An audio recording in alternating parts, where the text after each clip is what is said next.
wabarakatuh. Dina dangi tiasa kuring Bapa maparkeun kabaraya yen urang teh penting ngajaga kesehatan. Kesehatan bisa disebat hal anu pokok anu kedan ku urang dijaga tina ngora napikeun jaga. Kesehatan oge tiasa disebat kanikmatan anu luar biasa anu teu aya bandinganna. Hadirin anu dimuliakan ku Gusti Allah, aya seueur cara kanggo urang ngamumule kesehatan pikeun diri urang. Mimiti ti kasehatan raga atanapi jasmani diteruskan karena kesehatan jiwa atanapi rohani tan upami urang hoyong sehat jak-jak waringkas. Urang kedah soson-soson ngabersihkeun diri urang tina sagala kotor. Bade eta kotoran rohani atau kotoran jasmani.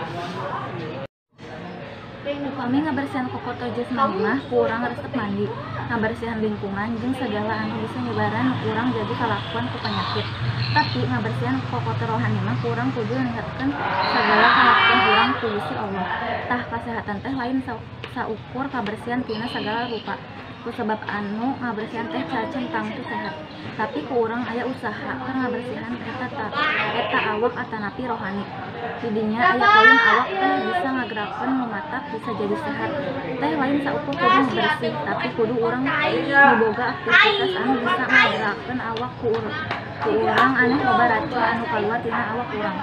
Bisa kekesan jeung sajabana tah kitu kituna urang sararea kudu ngajaga kesehatan. Beta inget nu beunghar lari goreng lamun ditanya hayang naon pasti jawabanna hayang sehat. Tah kituna urang bisa nyimpulkan kesehatan teu leuwih beunghar salawatan adik urang digulung dokter sejanana sakitu wae anu tiasa tapi hatur hapunten tina kesalahan mana jeung inget hayu urang kudu sehat terus jak-jak dina raga jeung rahayu sakinten.